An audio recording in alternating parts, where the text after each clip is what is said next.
Hi, and welcome to This Week in East Brunswick, the township's own news and information program.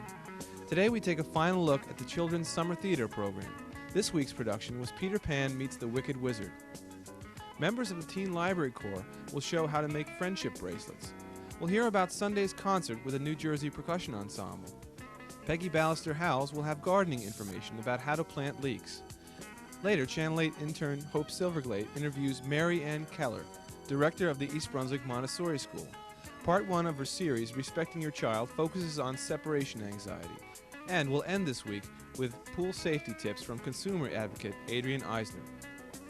Next week on Channel 8, have fun with aerobics with Lenore Kulik on Look Great, Feel Great, Monday morning at 10. At 10:30, it's Stories from the Library with children's librarian Carol Phillips. At 7 o'clock Tuesday night, the City of Beverly Hills presents In Print. Let's Talk Health with a look at recent advances in cardiac surgery follows at 7:30. And at 8 p.m., it's You and Your Money with Paul Hansen.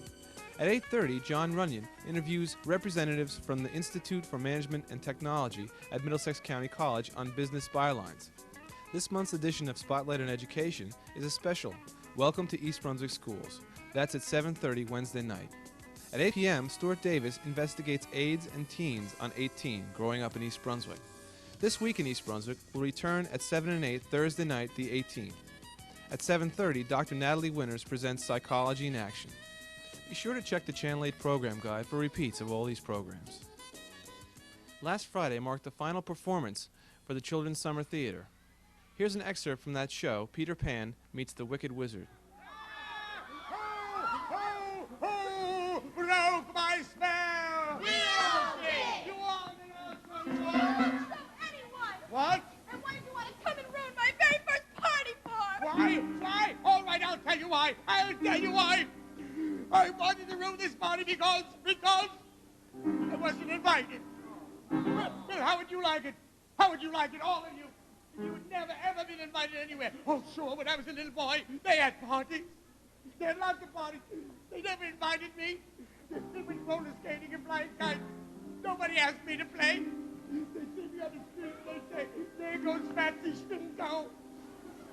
Nobody likes me. Everybody hates me. They hate me. Nicholas hates me. Everybody hates me. They all hate me. I like you too, Wizard. I like you, boss. I'm going to invite you to my very first party. I've never been to a party. I've never been. That is, if the King of Happiness says it's all right. Please. Well, I don't know. You've been awfully mean. I'll be good. I almost have to ask all the boys and girls. What do you say? Can he come?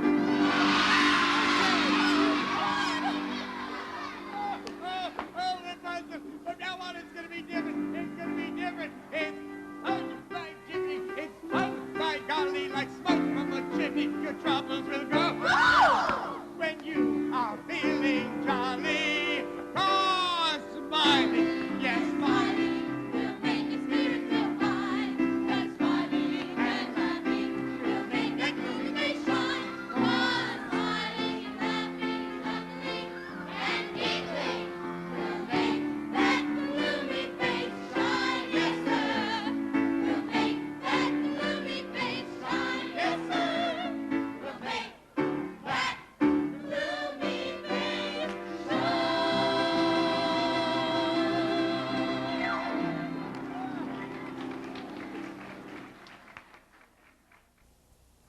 I'm Abby. And I'm Lori, and we're from the Teen Library Corps. Friendship bracelets are becoming more and more the fad these days with young people. We'll show you two of the basic stitches today, Cobra and the basic knotting technique. Cobra is a simple lanyard type stitch. To start the bracelet, Abby finds it easiest to measure 3 center pieces to slightly larger than her wrist. Measure 2 other pieces to about triple that size. Make a knot at the end, but leaving a short tail. Put the shorter pieces in between the longer ones. Hold the 3 middle strings with your left hand, excluding your thumb. Let your thumb stay stiff, almost pointing left. Take the left string and wrap it around your thumb, laying crosswise over the 3 center strings, forming a 4. Take the remaining strand and with your right hand, lay it over the end of the left strand. Wrap it under and through the loop. Pull up. Follow the same pattern throughout, but alternate hands and looping strands.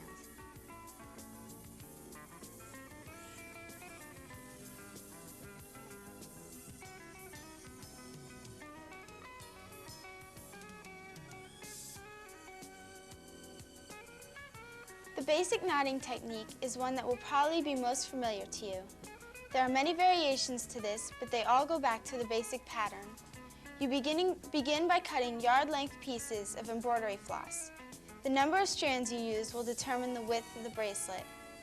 The number can be as little as 2 or can range to as many as 20 or 25 strands.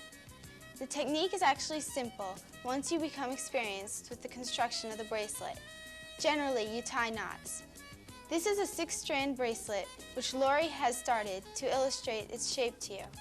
Beginning on the left, take the first string and wrap it over and under the second string. Then pull up. Do this twice to each strand of floss. Then continue these steps until the bracelet is the desired length. Tie another knot at the end when you have finished to secure the stitches.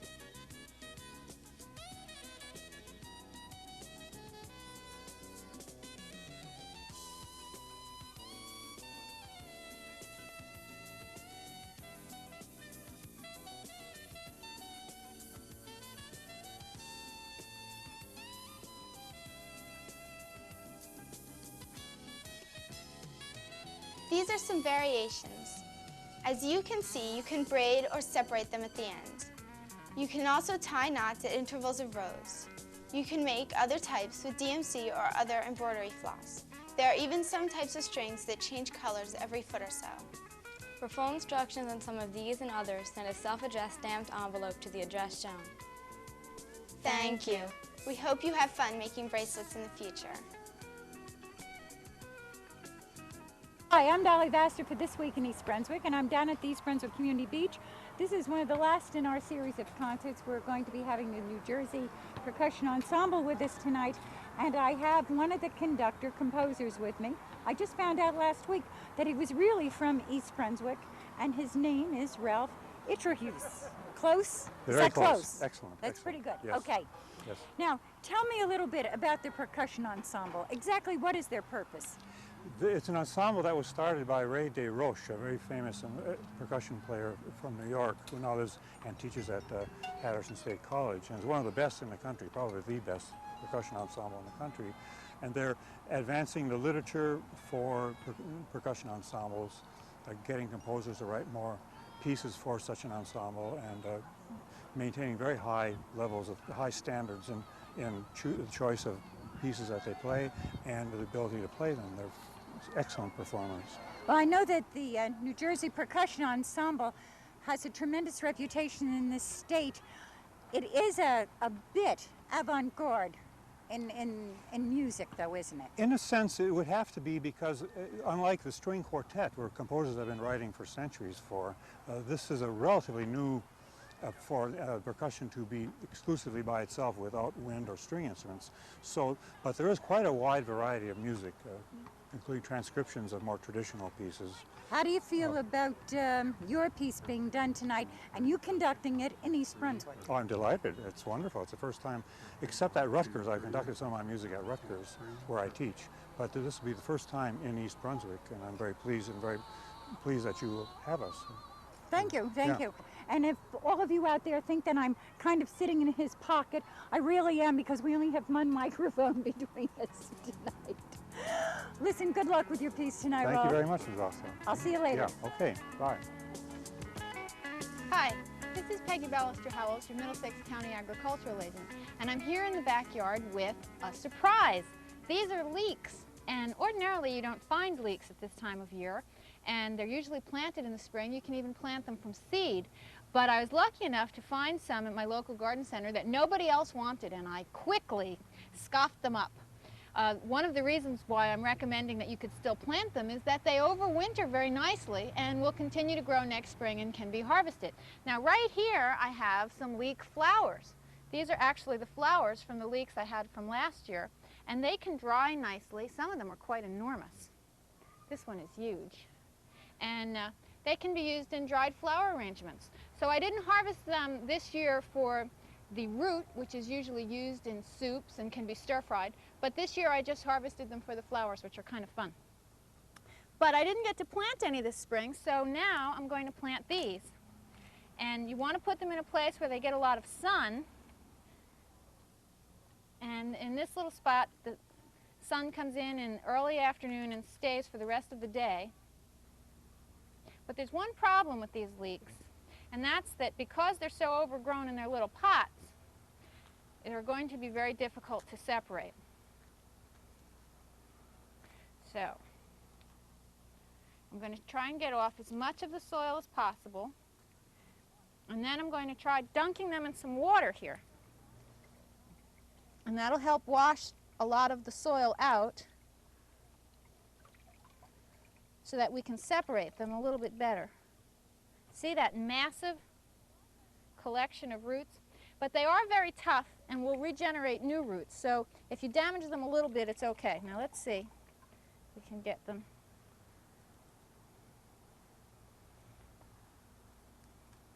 There we go.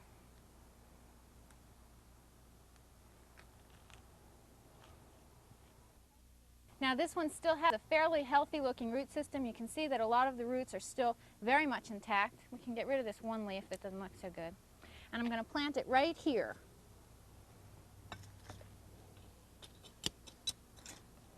Now you want to make sure that you put them in a place where they're not going to get disturbed, because they have to be able to stay there until next spring.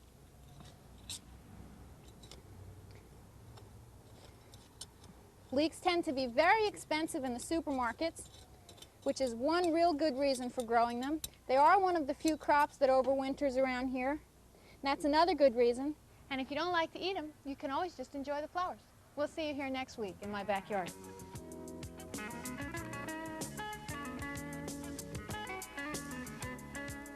Hi, I'm Hope Silverglate, and this is Respecting Your Child. This month I'll provide a special series on child development. With me is my guest, Mary Ann Keller from the East Brunswick Montessori School. Mary Ann has an extensive background in education and is a certified Montessori school director. In this segment, we will be discussing separation anxiety and how parents can cope with it. Mary Ann, I know lots of children will be going to school for the first time come September. How should parents deal with separation anxiety? Well, Hope, the key to the whole situation is in preparation. Preparation for you and preparation for your child. Most schools will start registering in the spring of the previous year. And I think that the best thing that parents can do is to visit all the schools and ask questions, make sure that this is the, before, when they make their decision, that it should be the one that they feel that is best for them and their children. Once you've made the decision, you should trust your judgment, feel good about it. In order to prepare your child for the experience, you should plan a visit to the school before the school starts so that he can meet the children and the staff people and see the school, see where he's going to spend a lot of his time. Before you visit the school, you can tell him what to expect. You will tell him, the things that are there that are available for him, that he'll be meeting new friends, that maybe there'll be some animals that he can relate to. I know a lot of kids, relate to the animals in their school.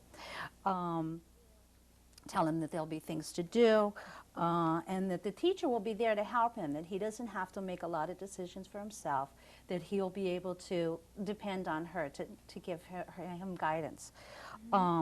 Then have faith in your child. Make sure that he feels that he can do it, because you've made the decision, you're trusting what you're going to do, what he's going to do, and that he'll be able to do it. Then make sure that he knows what's going to happen on the first day. He'll go with the teacher, and then they'll go up and they'll do some things together. He'll meet some new friends. And by the way, I'll be picking you up at 11:30. So he knows that there is some kind of end to the situation.